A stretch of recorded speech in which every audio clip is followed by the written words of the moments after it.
وہ سورج کس انداز سے ٹکرا کر کے چلتا ہے پار ہو جاتا ہے، وہ انشاءاللہ آئندہ کی مجلس آئے گی. اور کتا کیسے بیٹھا ہوا ہے اور کتے کے لائن کے مسائل ہے کہ کتے کو پالنا کیسا ہے، چنانچہ وہ ساری باتیں خطاب کے روح سے آئندہ کی مجلس آئے گی. الحمد لله والصلاة على نبيه وعلى آله وصحبه المتأدبين بآدابه. أما بعد، أعوذ بالله من الشيطان الرجيم. بسم الله الرحمن الرحيم. ثم بعثناهم لنعلم أي الحزبين أحصى لما لبثوا أمدا.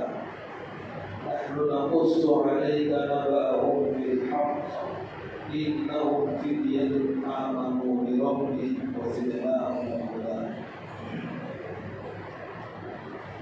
گزشتہ درس قرآن پاک میں بات یہاں تک پہنچی تھی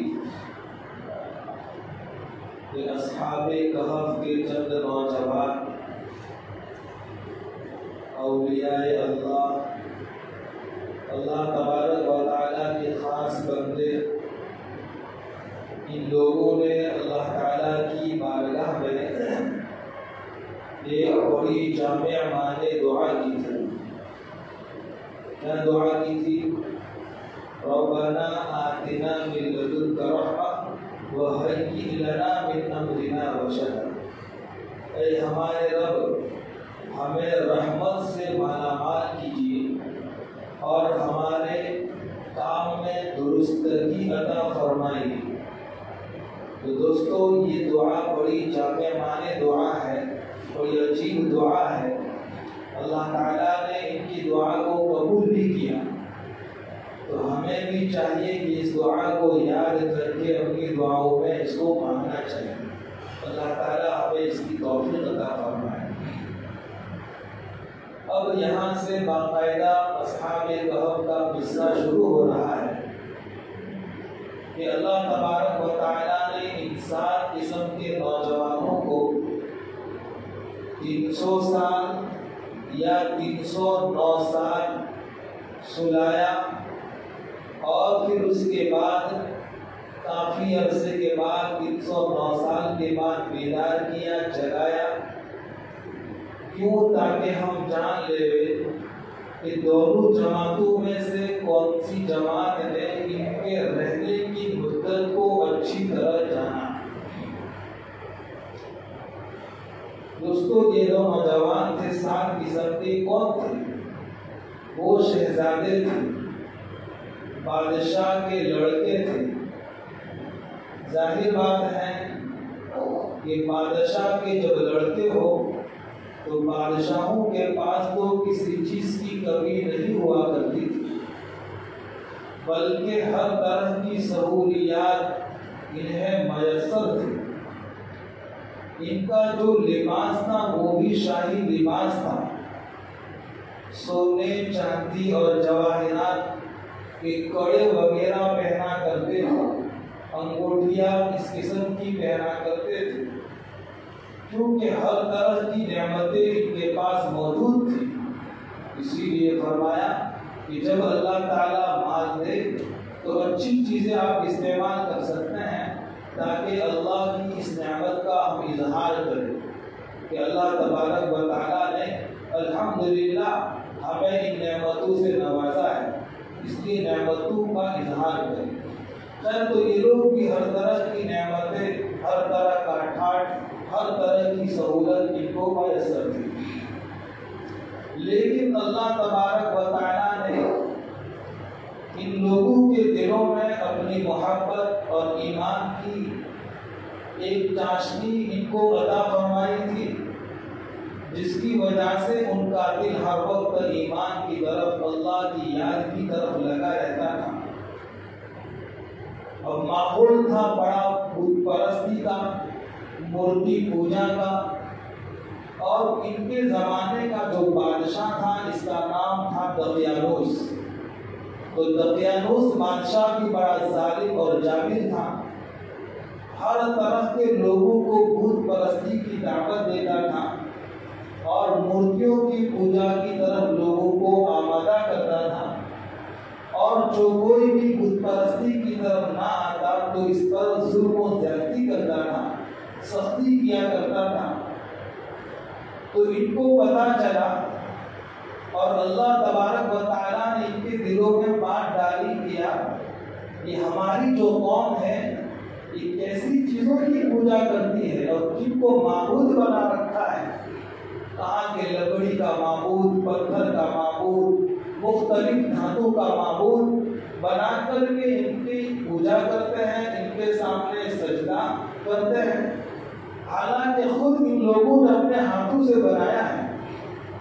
معبود تو وہ ہو جس کو کسی نے اس کو نہ بنایا ہو، خود اپنی ذات میں تنے تنہا معبود ہو۔ تو معبود تو ایسا ہونا چاہیے، اور کیسی چیزوں کی یہ لوگ پوجا کرتے ہیں، اپنے ہاتھوں سے بنا کر کے ان کے سامنے جھکتے ہیں، حالانکہ یہ نہ دیکھتے ہیں، نہ سنتے ہیں، نہ نفع کے مالک ہے، نہ نقصان کے مالک ہے، یہاں تک کہ ان کے سامنے کھانا رکھا ہوا ہوتا ہے اور مکھی اس میں سے چھین لیتی ہے، پڑا لیتی ہے، تو اس سے چھڑا نہیں سکتی۔ اس کو اللہ تعالیٰ نے قرآن پاک میں دوسری جگہ فرمایا وَإِنْ يَسْلُبْهُمُ الذُّبَابُ شَيْئًا لَا يَسْتَنقِذُوهُ مِنْهُ ضَعُفَ الطَّالِبُ وَالْمَطْلُوبُ۔ مکھی اگر چھین لے تو یہ معبودان باطلہ یہ لوگ چھوڑا نہیں سکتے، اور جو مانگ رہا ہے وہ بھی کمزور اور جس سے مانگا جا رہا ہے وہ بھی کمزور، دونوں کمزور سے مانگے۔ ارے بھائی کمزور تو کس سے مانگے؟ اللہ تعالیٰ سے مانگے۔ تو یہ باتیں ان کے دل و دماغ میں چل رہی تھی، کیسٹ پوری گھوم رہی تھی، کہا کہ یہ ہماری قوم اس راستے پر جا رہی ہے، بالکل خلاف فطرت ہے، فطرت کے بھی خلاف اور سمجھ کے بھی خلاف، عقل کے بھی خلاف، ان چیزوں کی طرف جا رہی ہے۔ تو ان کے دلوں میں اللہ تبارک و تعالیٰ نے اپنے عجیب قدرت سے یہ بات ڈالی، اور پھر اس کے بعد اتفاق یہ ہوا کہ وہاں ان کے یہاں میلہ ہوا کرتا تھا، عید کا دن ہوا کرتا تھا، عید مانے خوشی۔ مشکوٰۃ شریف کی روایت ہے ان لکل قوم عیدا وہذا عیدنا، ہر قوم کے لیے عید کا دن خوشی کا دن ہوتا ہے، اور ہماری بھی خوشی اور عید کا دن ہوتا ہے۔ انشاءاللہ 1 مہینے کے بعد سنت ابراہیم کو ہم کیا کریں گے؟ انشاءاللہ ادا کریں گے۔ خیر، تو خوشی کا دن آیا تو وہ سارے بٹھن کر کے تیار ہو کر کے وہ دور اپنے شہر سے اور اپنی بستی سے جایا کرتے تھے، اور وہاں جا کر کے خوشیاں منایا کرتے تھے، بتوں کے سامنے سجدہ کرتے تھے۔ چنانچہ سب کو وہاں جانا ضروری تھا، کیونکہ بت پرستی کا ماحول عام تھا، ہر ایک کو وہاں جانا ضروری تھا۔ اگر پتہ چل جاتا بادشاہ کو، حاکم کو، تو ان پر ظلم کرتا تھا۔ تو یہ جو 7 قسم کے نوجوان تھے یہ لوگ بھی ان کے ساتھ ہو لیے اور عید منانے کے لیے قوم اور لوگوں کے ساتھ اسی جگہ جا پہنچے، اور جب وہاں گئے تو دیکھا کہ یار یہ کیسی نامعقول چیزوں کی پوجا کر رہے ہیں۔ ایک بت بیٹھا ہے بڑا، ان کے سامنے جھکتے ہیں، سجدہ کرتے ہیں، ان سے اپنی منتیں مانگتے ہیں، نفع نقصان کی چیزوں کو طلب کرتے ہیں، اور جانوروں کو ذبح کر کے ان پر چڑھاوا چڑھاتے ہیں، بکرا ذبح کرتے ہیں، مرغا ذبح کرتے ہیں، اور بے دردی سے اس کو قتل کر کے اس کا خون اس پر لگاتے ہیں اور پھر اس کا گوشت وغیرہ کھا جاتے ہیں۔ تو ان کے دل و دماغ میں یہ بات نہیں آ رہی تھی، اور اللہ تعالیٰ نے ان کے دل میں اس وقت بھی یہ بات ڈالی، اور پھر ان لوگوں میں سے، نوجوانوں میں سے ایک آدمی کے دل میں یہ بات آئی، تو اس نے آہستہ سے دھیرے دھیرے سرکتا ہوا اس قوم سے اور ان لوگوں سے دور جا بیٹھا، اور ایک پرانا درخت تھا، اس درخت کے قریب وہ جا پہنچا۔ پھر دوسرا جو نوجوان تھا اس کے دل میں بھی یہی بات آئی کہ یار ہماری جو قوم پوجا کرتی ہے وہ مناسب نہیں ہے. اپنے ہاتھوں سے چیزوں کو بنا کر کے پوچھتی ہیں, اچھی بات نہیں ہے, فطرت کے خلاف ہے. تو اس کے دل میں بھی بات آئی اور وہ بھی بالکل اسی طرح درخت کے نیچے جا بیٹھا. تیسرے نوجوان کے دل میں بھی یہی بات آئی. چوتھے 7 نوجوانوں کے دل میں الگ الگ انداز سے باتیں آئی اور وہ 7 قسم کے نوجوان درخت کے قریب بیٹھے اور سب گمسم بیٹھے تھے. 7 قسم کے نوجوان اور ایک دوسرے کو پہچانتے نہیں تھے. مطلب یعنی کہ ہم یہاں کیسے آ گئے اور ہماری کیا آنے کی کیا وجہ ہے. حالانکہ سب کی نیت ایک, سب کے جذبے ایک اور سب کا عمل ایک. نیت کیا کہ ایک اللہ ہی کے سامنے ہم جھکیں گے, غیر اللہ کے سامنے, اللہ کے علاوہ کے سامنے ہم جھکیں گے.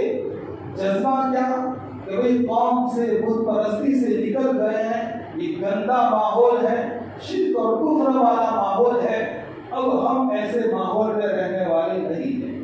اور سب کا عمل بھی ایک کہ سارے مجمع سے اور قوم سے الگ ہو کر کے درخت کے, اور کوئی ایک دوسرے کو یہ بات بتلا نہیں رہا, کہہ نہیں رہا کہ ہم یہاں کیسے آ گئے, کیوں آ گئے. سب چھپا رہے ہیں. کیوں؟ اس لیے کہ ان کو خطرہ اور ڈر تھا کہ کہیں ہم میں سے کوئی بادشاہ کا جاسوس تو نہیں ہے, کہ کہیں بادشاہ کا خاص آدمی ہمارے اندر ہو اور پھر وہ آدمی بادشاہ کو بات بتلا دے. اور بادشاہ بڑا ظالم تھا, ان کو معلوم تھا. چنانچہ کوئی ایک دوسرے کو بات نہیں بتا رہا, سب گمسم بیٹھے ہیں, اس گہری سوچ میں بیٹھے ہیں. اتنے میں ایک نوجوان نے ہمت کی اور کہا, ارے بھائی ہماری قوم تو خوشیاں منا رہی ہے, ہماری قوم تو عید منا رہی ہے اور اپنی من مانی چیزوں کو کر رہی ہیں, اور ہم نے سب کچھ چھوڑ دیا اور یہاں آ گئے. بتاؤ ہمارے آنے کا کیا مقصد ہے. مشورہ ہوا, باتیں ہوئی. ایک نوجوان اس میں سے بولا کہ بھائی ہماری جو قوم بت پرست ہے اس سے ہم الگ ہو کر کے ایک پرست کی, ایک معبود کی پرستش کریں گے, ایک معبود کے سامنے جھکیں گے, اسی کا یقین ہم اپنے دلوں میں بٹھائیں گے. اور ہمارا ماحول بڑا گندا ہے, اچھا نہیں ہے, اس لیے ہم یہاں آ گئے. پھر دوسرا بولا, تیسرا بولا, چوتھا بولا. 7 قسم میں اپنے دل کی رائے اور اپنے دل کی بات کو ظاہر کر کے رکھے.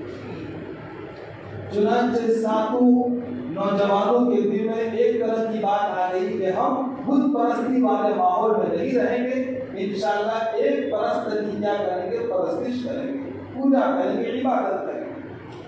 اب یہاں مفسرین نے لکھا ہے کہ بھائی یہ 7 قسم کے نوجوان, یہ پوری ٹیم کیسے تیار ہو گئی, جبکہ یہ سب بادشاہ کے شہزادے ہیں, الگ الگ بادشاہوں کے لڑکے ہیں.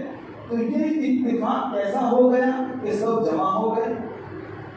تو روایت کے اندر آتا ہے کہ جیسے ہماری یہ دنیا ہے, ہمارا جیسے یہ عالم ہے, بالکل اسی طرح دوسرا عالم ہے جس کو کہتے ہیں عالم ارواح, جہاں روحیں جمع رہتی ہے, روحوں کی دنیا. روحوں کی دنیا جیسے ہمارا جو بدن ہے, اس بدن کے اندر روح ہے. روح کا ایک اثر ہوتا ہے بدن میں جس کی وجہ سے انسان زندہ رہتا ہے. اور اگر روح بدن سے الگ ہو جائے تو بدن کا جسم سے کوئی تعلق, روح کا جسم سے کوئی تعلق, اور جسم دوبارہ جہاں سے عالم ارواح سے آئی تھی وہی دوبارہ چلی جاتی ہے. تو عالم ارواح میں تمام انسانوں کی جو روحیں ہوتی ہیں, ان روحوں میں سے بعض روحیں ایک دوسرے سے دوستی کرتی ہیں کہ جس کا اثر دنیا میں بھی پڑتا ہے. تو دنیا میں خود بخود بدن بھی دوستی کرتے ہو جاتے ہیں, اور دشمنی کا بھی یہی حال ہے. یہ دشمنی پہلے روحوں میں ایک دوسری روح میں ہوتی ہے, اور اس کا اثر, اس کا پردہ دنیا کے اندر پڑتا ہے, اور دنیا کے اندر ایک آدمی دوسرے سے کیا کر بیٹھتا ہے کہ دشمنی, تو اس کا اثر وہاں سے چلا آیا ہے. اسی لیے اللہ کے رسول فرماتے ہیں, الا ان فی الجسد لمضغۃ اذا صلحت صلح الجسد كله واذا فسدت فسد الجسد كله الا وهي القلب. اللہ حق تنبیہ متنبع سنو, دل سنو کہ تمہارے بدن میں ایک خون کا لوتھڑا ہے جس کو روح کہا جاتا ہے. یہ روح سنور گئی بن گئی تو پورا بدن سنور گیا. بدن سے اعمال اچھے نکلیں گے. روح بگڑ گئی تو بدن سے اعمال کیا ہوں گے بھائی؟ خراب ہوں گے. اس لیے اپنے روح کو بنانے کی فکر کرو. اس لیے انسان کا سب سے بڑا مدار روح پر ہے. اپنی روحانیت کو بنانے کی ہم کیا کریں بھائی؟ فکر کریں. ہم اپنی روحانیت سے حسد کو نکالیں. ہم اپنی روحانیت سے بغض کو نکالیں. کینہ سے نکالیں. نفسانی شہوانی شیطانی خواہشات کو نکالیں. مرتبے کی محبت کو نکالیں. خواہشات کی محبت کو نکالیں. دنیا کی محبت کو نکالیں. تو فرمایا کہ تمہاری روح کیا ہو جائے گی؟ پاکیزہ ہو جائے گی, پاک صاف ہو جائے گی. ارے دنیا میں ایک دوسرے سے دشمنی کا کیا فائدہ ہے نا؟ بڑی مختصر سی زندگی ہے. دشمنی کریں, دشمنی کے ساتھ ہمارا وقت گزرے گا. اٹھک تو ہوتا رہتا ہے. ایک دوسرے سے ظلم و زیادتی ہوتی رہتی ہے. وہی معاف کریں. اور اتعفوا وتصفحوا, معاف کرو, درگزر کرو. معافی اللہ تبارک و تعالیٰ کو کیا ہے پسند ہے. تو روحوں میں, ان کی روحوں میں عالم ارواح میں دوستی ہی اس کا اثر دنیا میں یہ پڑا. یہ 7 قسم کے نوجوان کیا ہو گئے؟ جمع ہو گئے. اور پھر اس کے بعد اب جب جمع ہو گئے اور پھر سب نے اپنی رائے کو ظاہر کیا, کہا کہ اب ہم کیا کریں گے کہ بھوت یہ ہماری قوم کا تو بہت برا حال ہے اور ہمارا جو حاکم ہے وہ ظالم ہے, کیا کریں گے.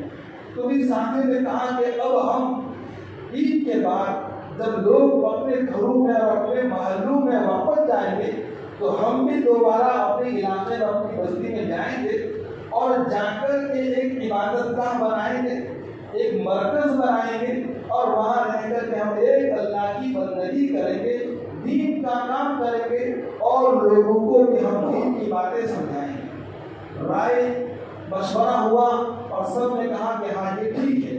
پھر اس کے بعد یہ 7 قسم کے نوجوان اپنی بستی میں آئے اور پھر ان لوگوں نے مرکز بنایا اور ٹائم ٹو ٹائم یہ سب کیا کرتے تھے بھائی؟ بندگی کرتے تھے. اب ظاہر بات ہے کہ دنیا میں دوستوں کچھ چیزیں ایسی ہوتی ہیں جو چھپانے سے چھپتی نہیں, وہ ظاہر ہو ہی جاتی ہے. تو بالکل نہیں اسی طرح کہا کہ ایک آدمی کو پتا چلا کہ 7 قسم کے نوجوان ایک جگہ جا کر کے بندگی کرتے ہیں اور پھر جھانکا انہوں نے دیکھا تو کہا کہ واقعتاً ان کے سامنے کوئی بت مورتی ہوتی نہیں ہے. تو پتا چلا کہ ایک کی بندگی کرتے ہیں. وہ کہاں ہے؟ وہ اپنی جگہ موجود اور حاضر ہے لیکن وہ دکھتا نہیں ہے. اور ہم تو ایسی بتوں کی پوجا کرتے جو ہمارے نظروں کے سامنے ہوتے ہیں. تو ایک دوسرے کو پتا چلا, دوسرے کو پتا چلا, دھیرے دھیرے یہ بات بولو جنگل کے آنکھ کی طرف بادشاہ تک پہنچ گئی. بادشاہ کو پتا چلا اچھا ہمارے علاقے میں اس قسم کے نوجوان اور اس قسم کے لوگ ہیں جو ایک معبود کی بندگی کرتے ہیں, جبکہ ہمارا ماحول تو بت پرستی کا ہے, جس کو آگے کہتے ہیں نحن نقص علیک نبأهم بالحق, کہ ہم آپ کے سامنے ان کا قصہ سچا بیان کرتے ہیں. اس سے دوستوں ہم کو سبق ملا کہ جب بھی ہم کوئی بات کریں تو سچی بات کریں, سنی سنائی بات نہ کریں. اور کہا کہ کوئی مجھے اندازہ ہے یوں کہہ کر آدمی بات کرتا ہے نہیں, جب تک بات کی تحقیق نہ کر لے, جانچ پڑتال نہ کر لے, اچھی طرح اس کی تحقیق نہ کر لے, تب تک کوئی بات نہ کرے. روایت کے اندر مسلم شریف کی حدیث ہے کفا بالمرء کذبا, کہ کہا کہ کافی ہے آدمی کے جھوٹا ہونے کے لیے کہ ہر سنی سنائی بات کو لوگوں کے سامنے بتا دے, ہر سنی سنائی بات. اور اللہ کے رسول کی حدیث کو بیان کرنے میں اور آیت کے خلاصے کو بیان کرنے میں آدمی خوب سوچ بچار کر کے اپنی زبان کو ہلا دے. اس کے متعلق بھی نبی علیہ السلام نے فرمایا, کہا کہ جو آدمی میری طرف جھوٹ کی نسبت کرے گا وہ آدمی اپنا ٹھکانہ کہاں بنا لے بھائی؟ جہنم میں بنا لے. اس لیے اللہ کے رسول کی کوئی بات اور اللہ کی کوئی بات بغیر علم کے, بغیر جانے, بغیر اسٹڈی کیے, بغیر مطالعہ کے کبھی بھی کسی کے سامنے نہ کرے. اس آیت میں اسی کا ہم کو سبق ہے کہ کہ ہم جب بھی بات کریں گے تو کیسی بات کریں گے؟ سچی بات کریں گے. انہم فتیۃ آمنوا بربہم وزدناہم ہدی. یہ چند نوجوان تھے جو اپنے رب پر ایمان لائے تھے اور اللہ تعالیٰ نے ان کی ہدایت کو دوبارہ کر دیا، یعنی ان کو ہدایت پہ پختہ کر دیا اور یہ لوگ مضبوط ہو گئے. دیکھیے جب کوئی نوجوان، جب کوئی مسلمان دل سے اللہ تبارک و تعالیٰ کی طرف مائل ہو جاتا ہے تو اللہ تعالیٰ اسے ہدایت عطا فرماتے ہیں اور ہدایت میں استقامت عطا فرماتے ہیں. ارے بھائی ہم ہر نماز کی ہر رکعت میں سورہ فاتحہ کو پڑھتے ہیں نا، اس میں کیا کہتے ہیں کہ اہدنا الصراط المستقیم، اے اللہ ہمیں سیدھے راستے کی رہبری عطا فرما، سیدھا راستہ دکھا. تو کیا ہم سیدھے راستے پر نہیں ہیں؟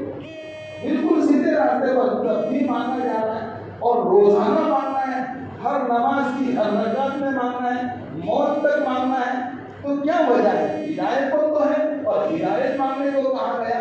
اس کا مطلب مفسرین نے لکھا ہے کہ اس سے مراد ہے استقامت. اے اللہ ہم کو ہدایت پر موت تک استقامت کے ساتھ رکھنا، موت تک اس کو ہمیں قائم رکھنا. ربنا لا تزغ قلوبنا بعد إذ هديتنا، کہ کہیں ہم سے کوئی ایسی کوتاہی نہ ہو جائے، کوئی گناہ نہ ہو جائے کہ جس کی وجہ سے ہدایت پر ہونے کے باوجود گمراہی کا راستہ ہم لوگ اختیار نہ کر لیں.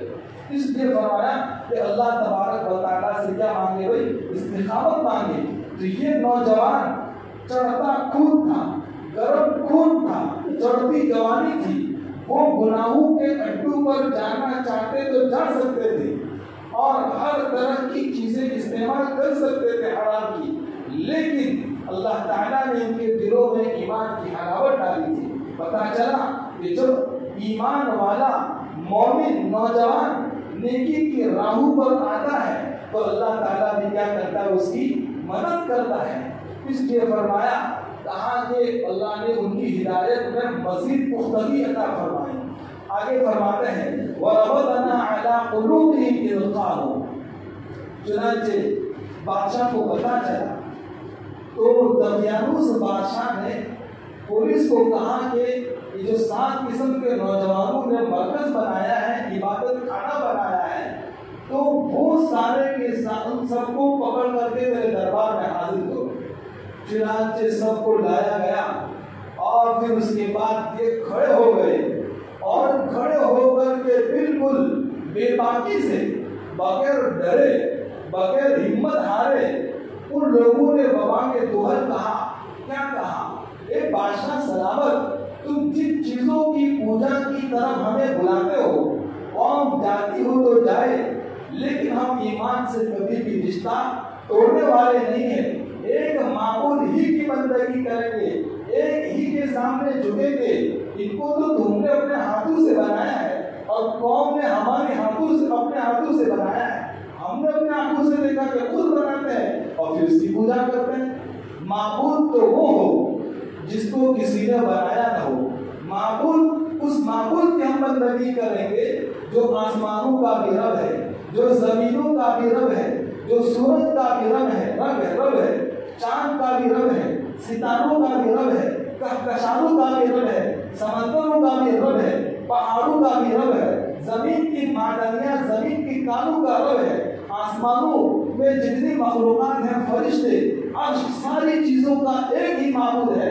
تو ہم ایک ہی معبود کی بندگی کریں. صاف کھلے لفظوں میں بادشاہ کو یہ بات کہی. تو بادشاہ بھی دل ملا اٹھا. بادشاہ کی پیروں سے زمین سرک گئی کہ یار میرا ظلم تو سب کے سامنے سورج کی طرح ہے، لیکن یہ بالکل ڈر بھی رہے ہیں، بالکل ہمت کے ساتھ بول رہے ہیں. تو پتا چلا دوستو، جب ایمان دل کی رگ رگ میں پیوستہ ہو جاتا ہے، ایمان کے تقاضوں کو اگر ہم پورا کریں گے، ایمان کی لائن کی محنت کریں گے، گناہوں سے بچیں گے، تو ضرور دوستو اللہ ہمیں بھی ایسا ایمان دے گا اور ایمان کی حقیقت دے گا. ظالم بادشاہ اس کا بھی پام آ جائے گا، ہم انشاءاللہ ڈرنے والے نہیں. یہی چیز تھی صحابہ کرام کے پاس کہ کہیں کسی سے نہ ڈرے نہ کسی سے ڈرے. ایک ایرانی سفیر آیا، امیر المومنین تمہارے کہاں ہے؟ کہا کہ یہ وقت خیر اللہ کا ہے، یہ سوئے ہوں گے. تم کہاں ہوں گے؟ پتہ نہیں، جاؤ دیکھو آگے۔ تو آگے وہ گیا اپنے اعتبار سے، تو جنت البقیع جو قبرستان ہے کہاں؟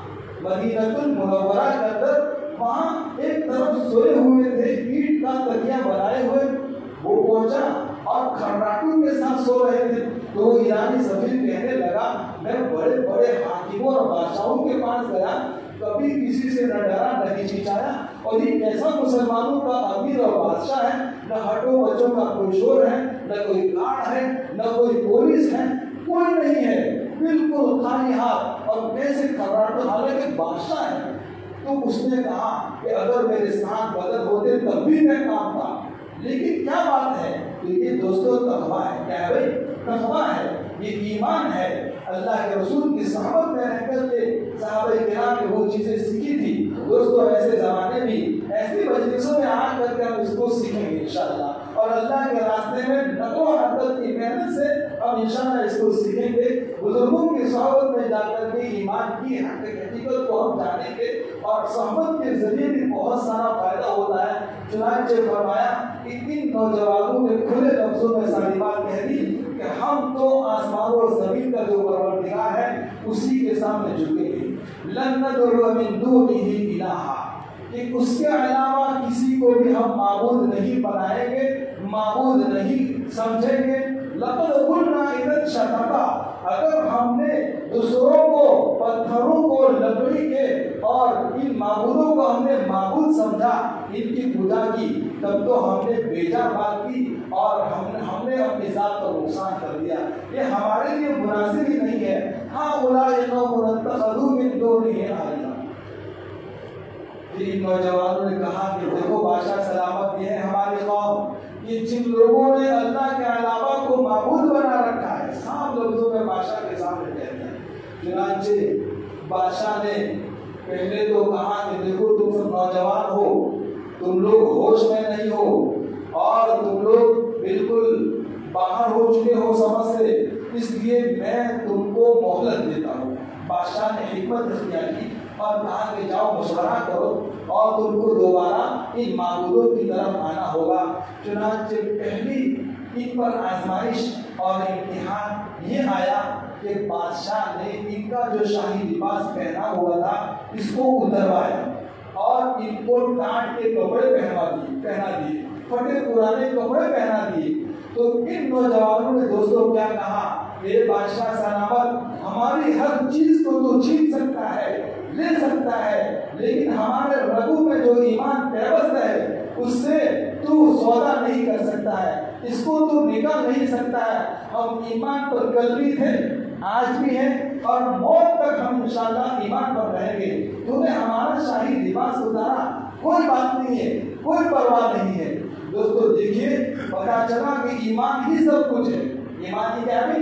سب کچھ ہے، فرمایا ہمارا سب کچھ چھین لو، ہمیں کوئی پرواہ نہیں ہے۔ چنانچہ آج لباس ہم نوجوان کیسا پہن رہے ہیں، آج مسلمان لباس کیسا پہن رہا ہے، جو شریعت کے بالکل خلاف، جو سنت کے خلاف، رسول اللہ صلی اللہ علیہ وسلم کے لباس کے خلاف۔ یہ لباس کوئی مولویوں کا ہے دوستو، یہ کس کا لباس ہے؟ رحمت دو عالم صلی اللہ علیہ وسلم کا لباس ہے۔ آپ اسی طرح کا لباس پہنا کرتے تھے دوستو۔ اسی وجہ سے ایک مسئلہ کہ آپ سنتے چلے، کہا کہ بعض مسلمان ایسا لباس پہنتے ہیں کہ جن کی یہ آستین کھلی رہتی ہے، یہ ہاتھ پورا کھلا ہوا رہتا ہے، اور ٹی شرٹ وغیرہ جو ہوتی ہے اس میں آستین بھی ہوتی ہے، بغیر آستین کی ہوتی ہے۔